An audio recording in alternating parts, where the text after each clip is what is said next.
गुरुदेव मैं यहाँ आया तो मेरे पिताजी बोलते हैं कि मेरा जलन जलन हो रहा है, तुम मतलब वृंदावन में शपथ खाओ कि तुम वहां नहीं जाओ। वृंदावन।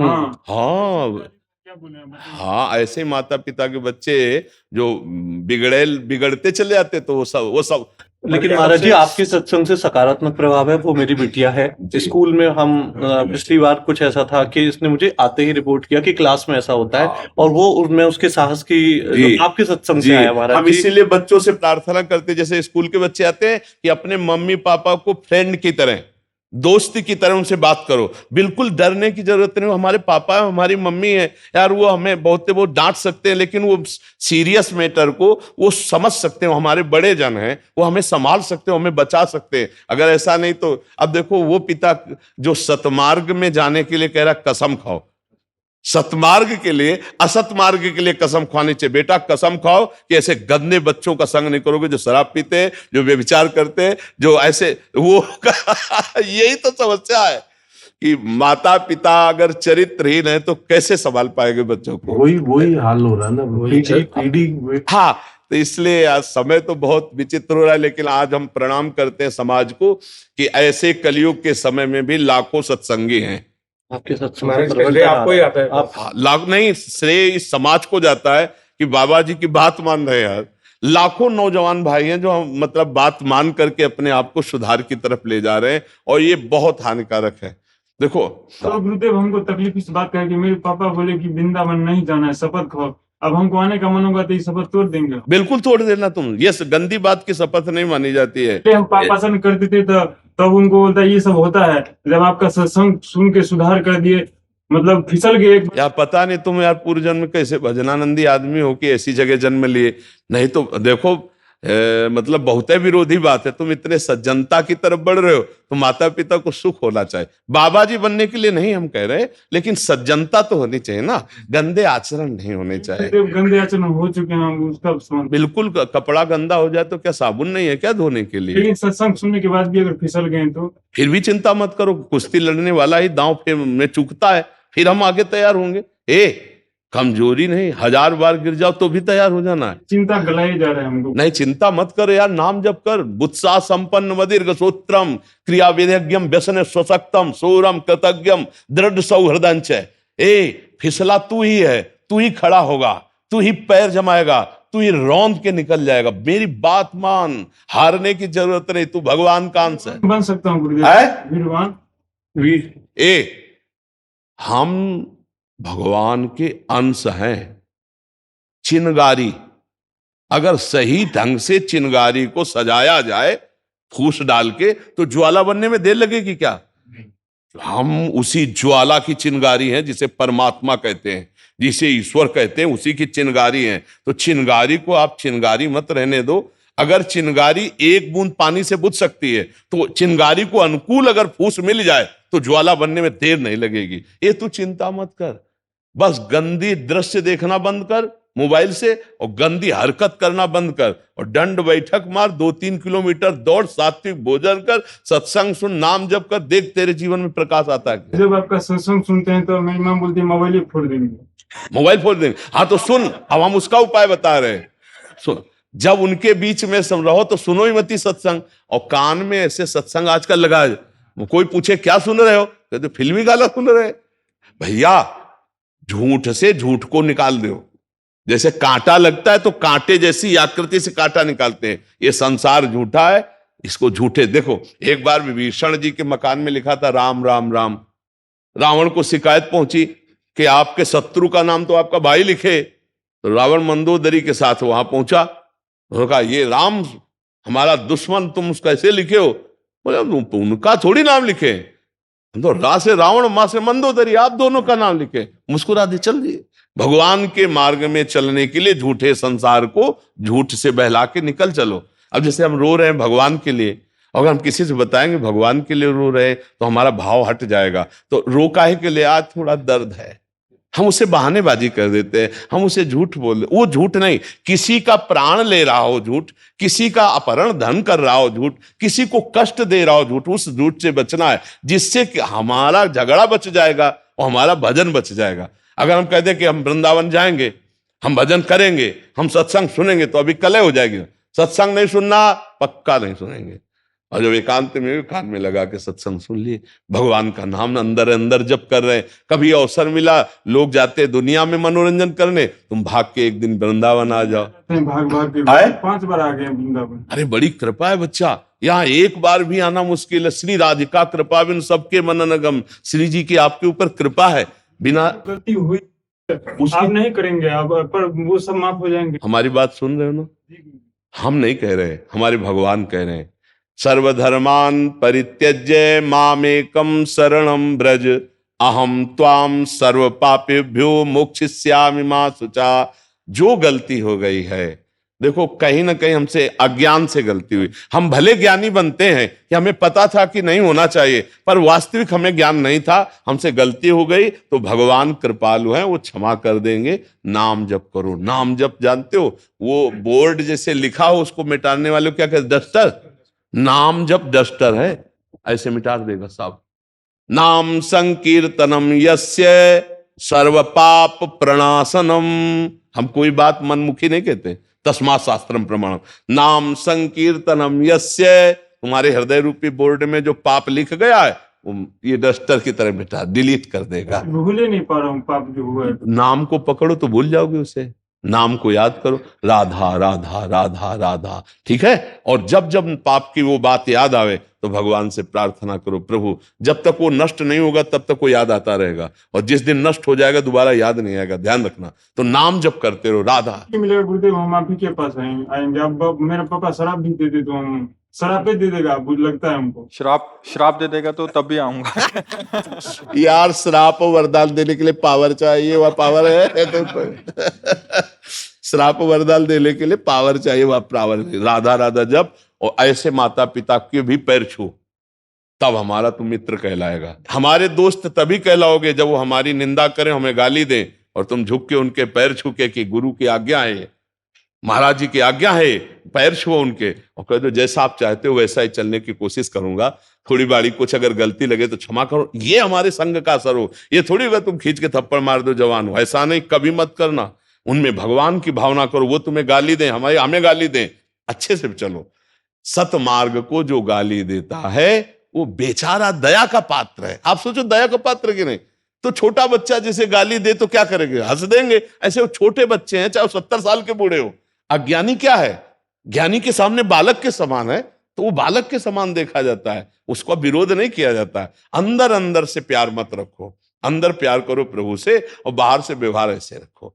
पागल बन करके जी जाओगे तो बुद्धिमानी से निकल जाओगे, और यार ये साबित करना चाहोगे भक्ति, तो फिर ऐसे ऐसे शब्द आएंगे कि निकलना मुश्किल हो जाएगा। गुरुदेव बल दीजिए कि हमसे जीवन में कोई पाप ना होगा। अब यार तुम बहुत अच्छे आदमी हो, ऐसा तुम्हारी भावना है, उसका हम आदर करते हैं, और बल तो श्री भगवान से ही मिलता है। हम और आप दोनों मिलकर प्रार्थना करें कि आपको भगवान ऐसा बल दे कि आप अपने धर्म पे चल सको, और उनकी भी सेवा करो, माता पिता की, और भाई को भी नफरत न करो, दुलार करो, अंदर से असंग रहो, बाहर से सबको प्यार दो, जिसका जो अधिकार है। तो बच्चा बहुत जल्दी भगवान प्रसन्न होंगे, क्योंकि पिता में भी पावर भगवान ही है, माता में भी भगवान है, भाई में भी भगवान है। हमारी बात को समझना, ये बाहरी यंत्र कड़वे हैं तो कड़वे शब्द निकल रहे हैं, लेकिन जहां पावर है वो श्री भगवान है। कभी भी अपने माता पिता का अपमान मत करना, हमारी ये बात ध्यान रखना।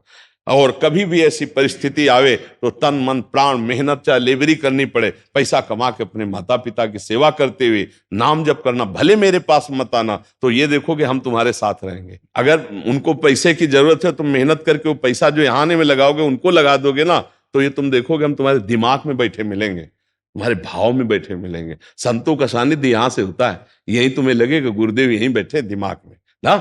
अच्छे, धन्यवाद। आप नौजवान होकर अपना सुधार कर रहे हो, भगवान मंगल करे, उनका बड़ा मंगलमय स्वरूप है। नाम जप करते रहना और टूटना नहीं, बस ये बात ध्यान रखना। बड़ी कृपा है कि घर में विरोध है, भक्ति में जब विरोध होता है तो रंग लाती है। हाँ, गुरुदेव बोलता है कि मेरा मानसिक स्थिति हमारे बारे में इनका गड़बड़ा गया है, कि बाबा बाबा के चक्कर में फंस गया है। फंस गया बाबा के चक्कर में फंसना तुम। लेकिन गुरुदेव, मतलब एक बात कहना चाहूंगा कि आपसे जुड़ने के बाद ही पता चला कि भगवत प्राप्ति करना है, और भगवत प्राप्ति इतना आसान है। हाँ, आज तक ये लगता था ये पूजा करो, ये यहाँ जाके यज्ञ कराओ, ये कराओ। देखो इस समय भगवान की कृपा की हवा चली है, अब जो जो लाभ ले पावे वो ले पावे।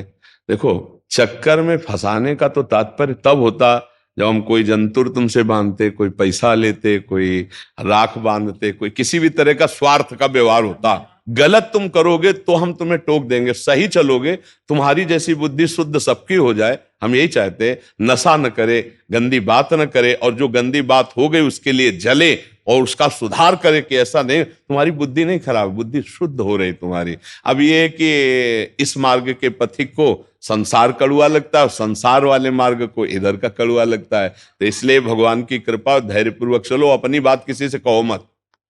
अपनी बात किसी से कहने से क्या होता है? उपहास होता है। जैसे आप जिस मार्ग में चल रहे हो, 4 मित्रों से बात करोगे, उपहास होगा। बात करो तो उसी मार्ग के पथिकों से करो तो सपोर्ट मिलेगा, नहीं तो कुसंगियों से बात करोगे तो उपहास ही होगा और यही कहा जाएगा कहाँ फंस गए। इसलिए हम तो ये जो बोलना है, हमारी जो चेष्टा है कि हमारे राष्ट्र में मंगलमय भावना जागृत हो, हमारे बच्चे, हमारी नवीन पीढ़ी अपने माता पिता को सुख देने वाले बने, समाज की सेवा करने वाले बने, ऐसा दुष्ट स्वभाव ना बने।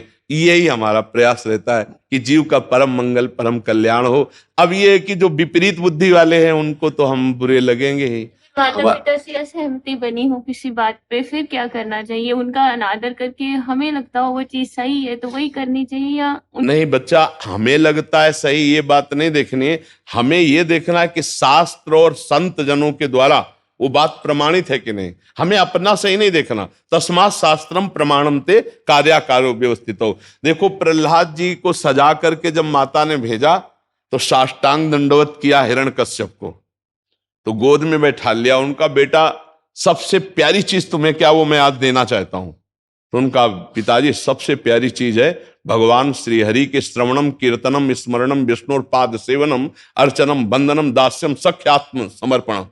उठा के पटक दिया। मेरे दुश्मन हरि की बात करता है। फिर पिताश्री नहीं कहा, प्रहलाद जी ने कहा, दैत्यराज, ये मेरी जो बुद्धि हरि में लगी है वो किसी के सिखाने पढ़ाने से नहीं, ये गुरुदेव देवर्षि नारद जी के चरण रज के प्रताप से लगी है, और तेरे विरोध करने पर अब कुछ नहीं होने वाला। भाले चलवाए, हाथी क्या क्या करवाया, बाल बाका हुआ क्या? आखिरकार भगवान ने फाड़ के फेंक दिया हिरण्यकश्यप। फिर भी देखो प्रहलाद जी ने ऐसे हाथ जोड़कर कहा, प्रभु मेरे मन में एक बात आ रही है। तो उनका बोलो। बोले, प्रभु क्या आपका विरोध करने पर मेरे पिता का गति बिगड़ जाएगी, दुर्गति होगी? तो उनका, जिसके तेरे जैसा बालक हो उसकी दुर्गति कैसे हो सकती? भले वो मेरी निंदा करे, भले तेरा विरोध करे, पर तेरे जैसा जिसके बालक हो, मतलब पिता भी सदगति को प्राप्त होता है, माता भी सदगति को। तो सतमार्ग को तो जानते हो ना, सतमार्ग पे चलने पर यदि कोई विरोध करे तो हमें उसकी बात नहीं माननी।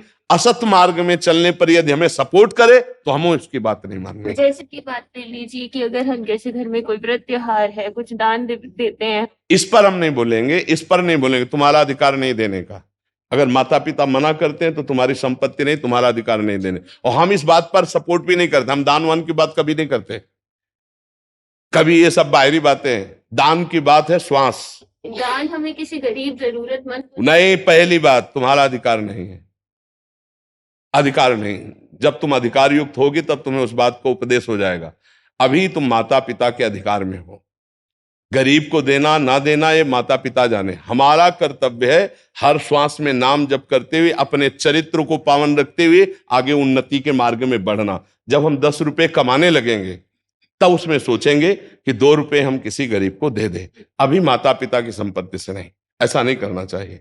इससे मतलब जो धर्मयुक्त बात है, प्रार्थना कर सकते हैं। जैसे कोई भूखा है तो माता पिता प्रार्थना कर सकते हैं कि आज हम अपने हिस्से की रोटी से दे दे जो आप हमें देंगे। अगर वो उसके लिए मना करते हैं तो राधा राधा राधा, हम झगड़ा नहीं करें, क्योंकि मेरा अधिकार अभी नहीं है। जब अधिकार युक्त हो जाए, क्या अधिकार माना जाता है? जब स्वयं कमाने लगे, तब फिर हम अपनी कमाई से दूसरों को दे सकते हैं, दूसरों की सेवा कर। अभी नहीं, बिल्कुल अभी नहीं, क्योंकि वो धर्म विरुद्ध हो जाएगा। हाँ बिल्कुल नहीं, ऐसा आदेश हम कभी नहीं करते। और हम देखो इन बातों को महत्व नहीं रखते। रुपया का दान, ये सब दान है भाई तुम्हारे पास तो कर दो, नहीं है तो भगवान ने इसके लिए आदेश नहीं किया। भगवान ने आदेश किया मां मुनिस्मर, युद्ध चाहे, अपना कर्तव्य करो, राधा राधा राधा।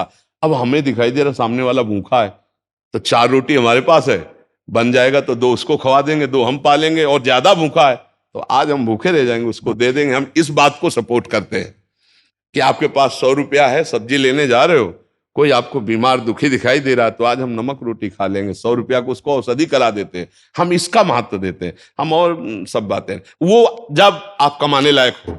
जैसे शास्त्रों में लिखे है कि माता कोई जी, चीज नहीं, आप इस समय हो क्या, आप टीचर हो, आपको डॉक्टर हो, आप पैसा कमा रहे हो, हाँ जी पैसा कमा तो अपने पैसे पर अधिकार को बोलो, माता पिता की बात नहीं। अगर आप पैसे कमा रही है तो कुछ हिस्सा आपको आता है तो आप दे सकते हो, उसमें माता पिता का विरोध होना ही नहीं चाहिए। अगर वो विरोध भी करते हैं तो मत मानिए, क्योंकि आप कमा रहे हैं ना। हमें लगा कि मतलब आप माता पिता के अर्थ से सेवित है तो फिर आपका अधिकार नहीं बनता। अगर आप ब्याह हो गया हाँ जी है हाँ जी। तो फिर माता पिता से उसमें क्या, फिर पति की सलाह जरूरी है। वो कहते हैं हम ब्राह्मण को देना चाहिए, तो मुझे लगता है ब्राह्मण की जगह हमें किसी गरीब में दे देना चाहिए। देखो, दान का मतलब समझो, दान किसको, आवश्यकता वाले को। अगर कुत्ता भूखे है तो कुत्ते को रोटी दे दो, हमारी बात समझो। दान का मतलब क्या होता है, कोई प्यासा है पानी पिला दो, किसी को औषधि की जरूरत है औषधि दे दो, कोई भूखा है भूखे को दे दो। सब में परमात्मा वास करते हैं, किसी एक के लिए दान की बात नहीं। दान पात्रता का, दान का शब्द आता है तो पात्र का। जैसे सर्दी का समय है, कोई कांप रहा है, अब वो कौन सी जाति का है, कौन से देश का है, कौन, हमें कुछ नहीं देखना, हमें अपना साल उतार करके उसको उड़ा देना है। और ये कर दिया तो बहुत बड़ा दान हो गया। हमारे पास नहीं है व्यवस्था, लेकिन हम ठंडी सह जाएंगे, इसको आज अपना वस्त्र दे दे। भगवान ये बात देखकर प्रसन्न हो जाएंगे। हमारी बात समझो, हमारी किसी सीमा में बात नहीं होती, वो एकदम खुली बात होती है। अगर आवश्यकता किसी को है और वो वस्तु मेरे पास है और मैं देने में समर्थ हूं तो मैं उस समय दे देता हूं। वो कौन है, ये सब बातें नहीं देखी जाती। भूखा है, हम 3 बातों पर ज्यादा ध्यान देते हैं। कोई भूखा प्यासा है, या कोई सर्दी का समय है, या कोई बीमार है, इस पर जरूर ध्यान देना चाहिए। रुपया देते समय बहुत होश में रहना चाहिए। ये रुपया लेके शराब पिएगा जाके, ये रुपया लेके बेविचार करेगा तो हमें बहुत होश में देना चाहिए, फिर दुर्गति तुम्हारी भी होगी। रुपया देने में होश में रहना चाहिए, और भोजन देने में किसी को भी, कुत्ते को भी दे सकते हैं, बीमार कोई है पशु पक्षी उसकी भी सेवा कर सकते हैं, ठंडी में कोई कांप रहा है उसको भी हम दे सकते हैं। बस ऐसा। आदित्य जी केरला से। राधे राधे महाराज जी। महाराज जी, मुझे जब से आपसे एक प्रेममयी दिव्य स्थिति के बारे में वर्णन मिला, तब से एक आनंद में इच्छा प्रकट हुई उस स्थिति के बारे में जानने की। महाराज जी, आपने एक सत्संग में कहा था कि चलते चलते वृंदावन का पूरा नजारा बदल जाएगा, बिल्डिंग वगैरह गायब हो जाएंगी, सांसारिक दृश्य बंद हो जाएंगे और इस वर्तमान वृंदावन में दिव्य प्रेम में वृंदावन प्रकाशित होते हुए दिखेगा। महाराज जी, उसका अनुभव करना चाहते हैं। निरंतर नाम जप करो, अच्छे आचरण करो, अच्छा पवित्र भोजन करो, अच्छा व्यवहार लोगों के साथ करो। भगवान का चिंतन करते हुए जब हम दूसरों को सुख पहुंचाने की चेष्टा करते हैं तो हमारे अंदर दिव्यता प्रकट होती है, और जब हम दूसरों से सुख भोगने की इच्छा करते हैं तो हमारे अंदर राक्षसी बुद्धि प्रकट होती है। अभी तो हम मनुष्यत्व भी नहीं धारण कर पाए, दैवी संपदा और फिर दिव्य चिदानंद वृंदावन। तो हमें लक्ष्य तो ऊंचा बनाना है, पर हमको अपनी योग्यता भी बढ़ानी होगी ना। योग्यता बढ़ाएं, आवश्यकता और योग्यता, ये 2 चीजें जब पाई जाएंगी तो आप मिल जाओगे। भगवान के अंश से हम सबको भगवत प्राप्ति का अधिकार, पर हमारे अंदर लालसा, हमारे अंदर योग्यता, तो ये योग्यता और लालसा नाम जप और सत्संग से आती है। जितना नाम जप करोगे, जितना सत्संग सुनकर सावधान रहोगे, उतने अच्छे बनते अंदर से चले जाओगे, और हृदय में एक दिन आ जाएगी योग्यता भगवत दर्शन की। क्या रुदु सुस्वरम राजन कृष्ण दर्शन लालसा, रोना आ जाएगा कि प्रभु अब आपके बिना जिया नहीं जा सकता, तो दृश्य बदल जाएगा। वहीं मान लो ये तो वृंदावन है, तुम लखनऊ में हो, अमेरिका में हो, दूर देश में हो, प्रदेश में हो, कहीं भी, वहीं सामने वृंदावन प्रकाशित हो जाएगा। वृंदावन कोई जड़ वस्तु थोड़ी, चिदानंद है।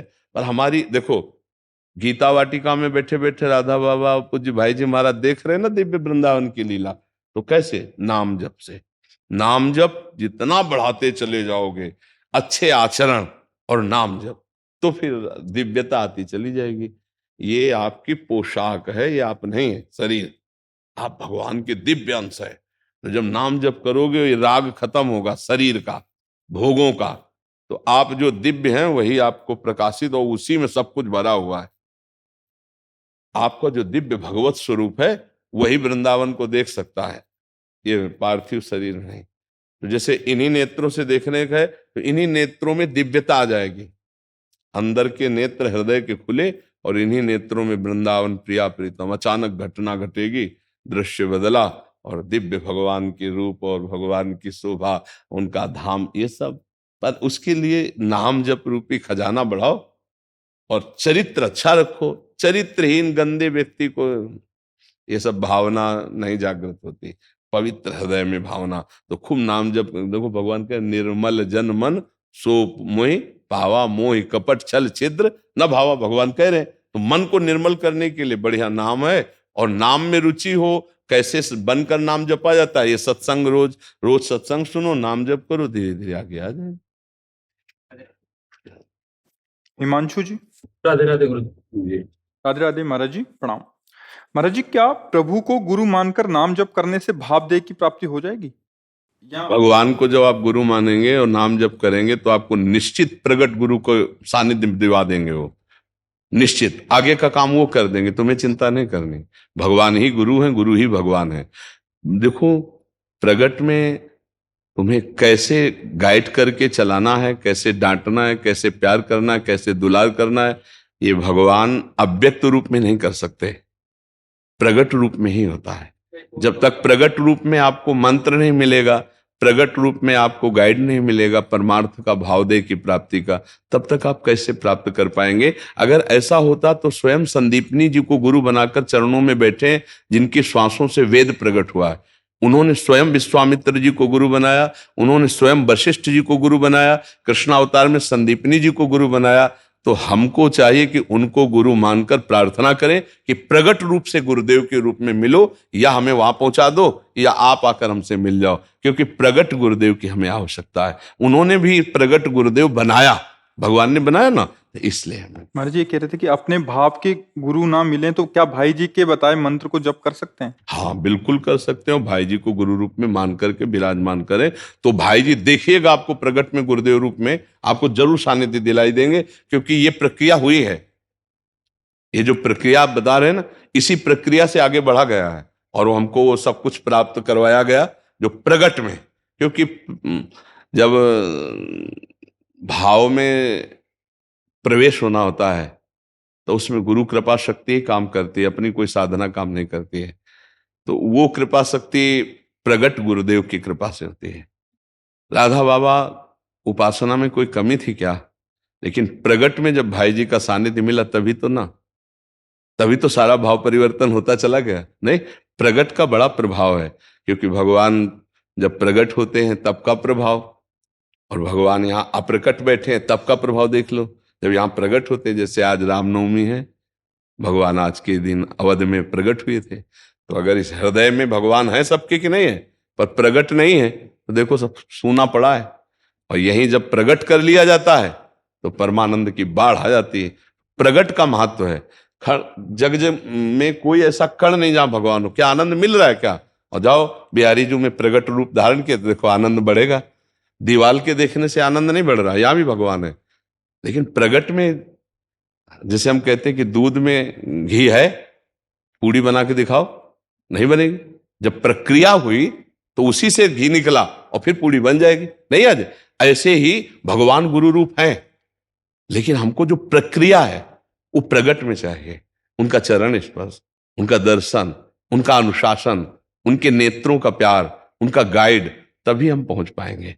तो हम भाई जी को गुरु मानकर उनके द्वारा दिए हुए मंत्र को जब जपेंगे तो अपने आप देखना आगे वो जहां से जोड़ना वो अपने आप जोड़ देंगे, अपने आप पहुंचा देंगे। अपने को ऐसे रहना है, अपने ऐसे रहे तो पहुंच जाएंगे। अपनी बुद्धि न लड़ावे, वो अपने आप सब बला देते हैं। स्पष्ट आज्ञा हुई थी किसी रस संप्रदाय के किसी रसिक से जाकर के जुड़िए, तो जहां जोड़ना था उन्होंने जोड़ दिया, जैसे चलाना था उन्होंने चला दिया। ये मतलब आंतरिक विषय होते हैं, इनको तो कोई प्रकट किया नहीं जा सकता। आप जो कह रहे हैं बस वैसे ही कीजिए, आगे का मार्ग वो खुद बना देंगे, आप देख लीजिएगा ना। अपराजिता। राधा वल्लभ श्री हरिवंश। राधे राधे महाराज जी, आपके चरणों में कोटि कोटि प्रणाम। महाराज जी, मुझे भगवान ने मनुष्य का शरीर दिया और सब अच्छी व्यवस्थाएं दी, परंतु जीवन में लगातार मिल रही असफलताओं से मेरा आत्मविश्वास टूट गया है, जिससे अकर्मण्यता और उदासीनता रहती है। जीवन पूरी तरह से दिशाहीन लगता है। ऐसा हम मान ही नहीं सकते कि किसी के जीवन में 100% असफलता ही असफलता है, नहीं मान सकते। क्योंकि दिन है तो रात आएगी, रात है तो दिन आएगा, ऐसा हम नहीं मान सकते। आपके जीवन में सफलता और असफलता दोनों का चक्र चलता है, दोनों सबके जीवन में आते हैं। हाँ, आपकी मांगे इतनी बड़ी हैं कि उनकी पूर्ति करने के लिए आपके पास कर्म सामग्री नहीं है, इसलिए आत्मविश्वास आपका टूट रहा है। अब आप हीरा का हार पहनना चाहो, जेब में 100 रुपया है और आप फिर भगवान को कोसो और अपने को कोसो, तो नहीं। अगर 100 रुपया है तो आप 100 रुपये की ही कामना कीजिए, 100 रुपये की वस्तु की, तो आपको परेशानी नहीं होगी। ऐसे ही आपका प्रारब्ध कर्म आया है, अब आप उसके अनुसार चलेंगे तो ठीक है, और उससे ज्यादा मांग करेंगे तो उसकी पूर्ति होगी नहीं, तो आप चाहे भगवान को कोसो चाहे अपने को कोसो, उससे कोई लाभ होने वाला है नहीं। इसीलिए विवेक की जरूरत है, ज्ञान की जरूरत है। क्या आप असफलता समझते हैं? आपको बोलना सिखाया, आपके कान हैं, कितनी सामग्री आपको भगवान ने दी, सफलता ही सफलता है। और आप हमको कोई ऐसे तो दिखाई नहीं दे रहे कि आप फटे पुराने कपड़े पहनो, किसका प्रश्न है? हाँ, तो आप भगवान को या अपने को क्यों निराश शब्दों में ला रहे हैं? आप आगे से आगे कामनाएं, आवश्यकताएं सबकी भगवान पूर्ण कर रहे हैं कर्म के अनुसार। आपको जो अत्यंत आवश्यक है वो भगवान पूर्ण कर रहे हैं। वायु फ्री, अभी बीमार हो जाओ, ऑक्सीजन लगवा, पैसा लगेगा, फ्री ऑक्सीजन भगवान दे रहे हैं। जल दे रहे हैं, पृथ्वी दे रहे हैं, आकाश दे रहे हैं, बुद्धि कहाँ देखो, आँख कितनी सुंदर हम सब देख सकते। किसी किसी की आंख नहीं, थोड़ी देर सोचो उसका कैसा जीवन होगा। कोई बोल नहीं पा रहा, कोई सुन नहीं पा रहा, कोई तीनों से रहित है, न बोल पा रहा न सुन पा रहा, अब उसका जीवन कैसा है? आप कभी भगवान को धन्यवाद दीजिए कि आपको कितना सुंदर जीवन दिया है और आप खा पी रहे हैं। आपने कभी वो गरीबी देखी है जिसके लिए आप कोसने के शब्द में बोले? वो गरीबी देखी है? आप तो बहुत ऐसा लग रहे हैं कि अच्छे घर से हैं, तो आप ऐसा क्यों बोले? नहीं, आप ऐसा बोले क्यों? आपने अपनी वासना को इतना क्यों बढ़ा दिया? आप ऐसी इच्छाएं क्यों कर रहे हैं कि जो आपके पास पावर नहीं है उससे ज्यादा आप कर रहे हैं? आप नाम जप कीजिए, आप तपस्या बढ़ाइए, आप सत्कर्म बढ़ाइए, उसके अनुसार आपको लाभ मिलेगा। यहां संसार में कुछ फ्री नहीं है। अगर कोई राष्ट्रपति बनी बैठी तो तपस्या की है, कोई यहाँ फ्री नहीं है। अगर कोई अरबों रुपया में खेल रहा है तो उसने दान किया है, पुण्य किया है, तपस्या की तो है। अब पाप कर रहा है तो उसका परिणाम आएगा, सब नष्ट होगा। लेकिन पूर्व में उसने किया है, उसका फल उसको मिल रहा है। यहाँ एक पैसा भी फ्री नहीं है, हमारे कर्म के अनुसार ही हमें मिलता है, हमारे कर्म के अनुसार ही जाता है। अब वर्तमान में तुम्हारी खेती क्या है? ये तो तुम्हारी पूर्व की खेती है। अब वर्तमान में आप क्या कर रहे हैं? महाराज जी, वर्तमान में सब चीजों की वजह से मतलब कोई भी काम शुरू करो उसमें मुझे उत्सुकता नहीं है। नहीं नहीं, यही गलती कर रहे हो। पूर्व की खेती तो बिगड़ी हुई थी हमारी, अब पूर्व को लेकर वर्तमान की बिगाड़ दे तो मूर्खता ही है ना। वर्तमान की खेती चकाचक करो, उत्साह संपन्न, मदीर्घ सूत्रम, क्रिया विधिज्ञम, व्यसने सुशक्तम, सूरम कृतज्ञम, दृढ़ सौहृदं च, लक्ष्मी स्वयं याति निवास है। तो ऐसे थोड़ी, उत्साह से संपन्न रहो, हर सफलता को प्राप्त करने के अंदर और असफलता को रौंदते जाओ। एक बार असफल होंगे, 2 बार असफल होंगे, 3 बार असफल होंगे, चौथी बार मुझे ज्ञान हो जाएगा मैं क्यों असफल हो रहा हूं, और उसमें निकल जाएंगे। ऐसा नहीं कि किसी के भाग्य में इतना ही लिखा है कि हर बार असफल होता ही चला जाए, ऐसा कभी हम नहीं मान सकते। हमारा मनुष्य जीवन कोई पशु जीवन नहीं है कि हम केवल प्रारब्ध के अधीन है। हम नवीन कर्म करके नवीन प्रारब्ध की रचना करने आए हैं। हमें निराश नहीं होना, हमें नाम जप करना है, पवित्र चरित्र रखना है, दूसरों के अधिकार की रक्षा करनी है। क्योंकि आप किसी एक परिवार में होंगे, आपका कोई परिवार के सदस्य जन होंगे, उनके भावों की रक्षा करनी, उनकी सेवा करनी है, और सांसारिक उन्नति के लिए हमें प्रयासरत रहना है। अगर हम असफल हो जाते हैं व्यापार में, नौकरी में, प्रयास में, तो हमें निराश होकर नहीं बैठना, हमें फिर और उपाय करने हैं। किसी न किसी दिन सफलता हाथ लगी जाएगी। ऐसा नहीं है कि हम असफल होते ही चले जाएं। हम आपको एक शास्त्रीय दृष्टांत देते हैं। विद्यारण्य नाम के एक बहुत बड़े सन्यासी हुए हैं। वो गरीब ब्राह्मण के घर पैदा हुए थे, तो माता पिता के पोषण के लिए उनके पास व्यवस्था नहीं थी। तो वो चूंकि ब्राह्मणत्व में थे तो उन्होंने संतों का संग किया था, तो गायत्री अनुष्ठान किया। 24 लाख गायत्री का एक पुरस्चरण होता है। उन्होंने एक पुरस्चरण का अनुष्ठान पवित्रता से, गायत्री अनुष्ठान माता गायत्री का, कुछ नहीं मिला। दूसरा अनुष्ठान, तीसरा अनुष्ठान, चौथा 23 पुरस्चरण की, 24 लाख गायत्री के 23 पुरस्चरण के।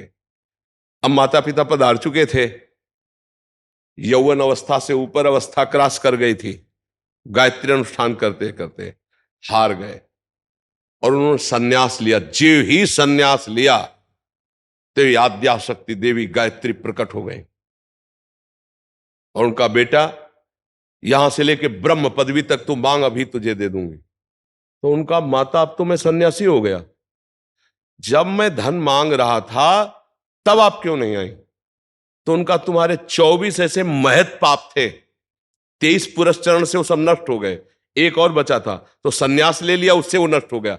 अब तुम देवराज इंद्र पद का, कुबेर का खजाना मांगो तो मैं दे दूंगी। बोले अब सन्यासी हो गया, मुझे इसकी जरूरत नहीं है। तो इससे हमको ये मिला कि जब तक हमारे पूर्व के पाप हैं तो वो हमको उन्नति में बाधा डालते हैं, हमारा प्रयास असफल हो जाता है। तो हमको साथ में भजन ही करना है, भजन भी करना है। हमें इसीलिए कहते हैं राधा राधा राधा राधा, कृष्ण कृष्ण हरि हरि, राम राम। जो नाम तुम्हें प्रिय हो भगवान नाम, वो नाम जप करो, क्योंकि वो नाम तुम्हारे उन पापों को नष्ट करेगा। 24 पुरस्चरण मतलब एक तरह से हुए, 23 पुरस्चरण एक सन्यास, तब वो निष्पाप हुए। तो अपने लोगों के पास कितना होगा पाप? 4 माला जपे, काम नहीं बना तो अश्रद्धा हो गई। सोच, ऐसा नहीं होता। वो 4 माला फ्री नहीं जाएगा, वो 23 पुरस्चरण फ्री नहीं गए। 24वां सन्यास लेते ही माता जी साक्षात प्रकट हो गए, कहा आप जो मांगो। तो उन्होंने कहा, बहुत बड़े महापुरुष हुए हैं विद्यारण्य सन्यासी जी, उनके बड़े बड़े ग्रंथ हैं, बहुत उच्च कोटि के महापुरुष हुए। तो हमारी ये प्रार्थना है, असफलता में हमको निराश नहीं होना, हमें रौंदना है इस असफलता को। हम मनुष्य देह प्राप्त करके भगवद अंश है, हम कोई पशु नहीं है कि हम असफलता में बस झुक गए, उत्साहहीन हो गए, भगवान से अश्रद्धा हो गई, जीने से अश्रद्धा हो गई और क्रियाओं से अश्रद्धा हो गए। ऐसा नहीं, हर बार हम लड़ेंगे, एक बार विजयी होंगे। जीवन में एक बार तो हम विजयी होंगे, हम परास्त करेंगे। 2 साधन चलना चाहिए, एक आंतरिक नाम जप और एक बाह्य प्रयास, तो हम सफल हो जाएंगे, बिल्कुल सफल। अर्जुन जी से यही भगवान कह रहे हैं, मैं तुम्हारे साथ हूं। मामनिस्मर युद्ध च, मेरा स्मरण और युद्ध कर। युद्ध माने कर्तव्य कर्म, अपने कर्तव्य में लगे रहो और मेरा स्मरण करो। स्मरण क्या करेगा? पाप को नष्ट करेगा। कर्तव्य क्या करेगा? आगे की उन्नति का रास्ता खोल देगा। अब हम लोग सही पूछो तो धर्म का आश्रय नहीं लेते, भजन का आश्रय नहीं लेते और मनमानी आचरण करते हैं। कोई बिरला ऐसा होगा जो अपने जीवन के चरित्र को पावन करके धर्मयुक्त चल करके ऊंचाई पर चढ़ना चाहे। नहीं तो ऊंचाई पे चढ़ना चाहता है, लेकिन जहां से ऊंचाई बनती है उसे खो देता है, तो वो ऊंचाई कुछ दिन के बाद उसकी मिट्टी पलित हो जाती है। ये हमारी बात ध्यान रखना। धर्म के बिना आज तक कोई ऊंचाई पर नहीं चढ़ पाया है। ऊंचाई पर चढ़ने के लिए चरित्र पावन और आपका विचार और उत्साह पावन। अगर चरित्रहीन जीवन रहा तो कुछ भी रुपया इकट्ठा कर लो, तुम्हें शांति नहीं मिलेगी। कुछ भी कर लो, शांति नहीं मिलने वाली। ये हमारा धर्म प्रधान देश है, ऐसा नहीं रहा है। और अब जो है ये नवीन पीढ़ी इस बात, धर्म क्या है किस, इससे कोई मतलब नहीं रह गया। चरित्र क्या है, इससे कोई मतलब नहीं रह गया। अब आप जैसे कहो कि ऐसा कैसे कह सकते हो चरित्र नहीं, तो आप हमें बताओ, आज इस लड़के से बॉयफ्रेंड गर्लफ्रेंड वाला जो संबंध चलता है, फिर इसके बाद एक शब्द आया है ब्रेकअप, फिर आया नवीन बॉयफ्रेंड, फिर आया है ब्रेकअप, फिर आया नवीन। अब जो हंसी में उनसे बात पूछो तो बोले 9 गर्लफ्रेंड, 10वीं, वो 10। इसको आप क्या कहेंगे? ये क्या हो रहा है हमारे समाज में? इसको क्या कहा जा रहा है?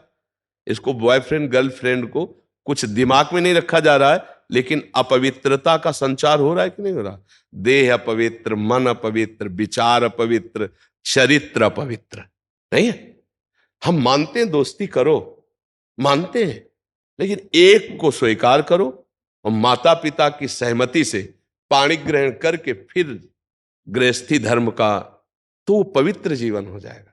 हम इस पक्ष में नहीं जाते, हम इस पक्ष में, आज का जैसा समय है, अगर आपको दोस्ती भी करनी है तो एक से करो। खूब पहले परिचय बना लो, फिर एक से करो। और फिर दोनों माता पिता की शरण में हो कि हम लोगों ने दोस्ती की, यदि आपका अनुमति हो, आपका आदेश हो, और आजीवन फिर ब्याह करके घर गृहस्थी। ये कौन सा चरित्र है? हम दोस्ती के लिए नहीं रोकते, करो दोस्ती। शास्त्रों में सब वर्णन आया है, पिता ने छूट दे दी, आप वर स्वयंवर क्या है? स्वयंवरो, स्वयंवर का वर्ण करो, वर्ण कर लिया। माता पिता को भी चाहिए कि ज्यादा उसमें न पड़े, अपने बच्चों के सुख में सुखी रहना सीखें, बच्चों को जिसमें सुख मिले। पर आज के बच्चे इन बातों को बहुत हल्के में ले रहे हैं, समझ नहीं रहे। तो उससे क्या हो रहा है? बच्चों की प्रवृत्तियां बिगड़ गई। अब वही बच्चे जब वर वरेंगे ना, तो वो ब्रेकअप वाला अभ्यास वहां भी आ जाएगा।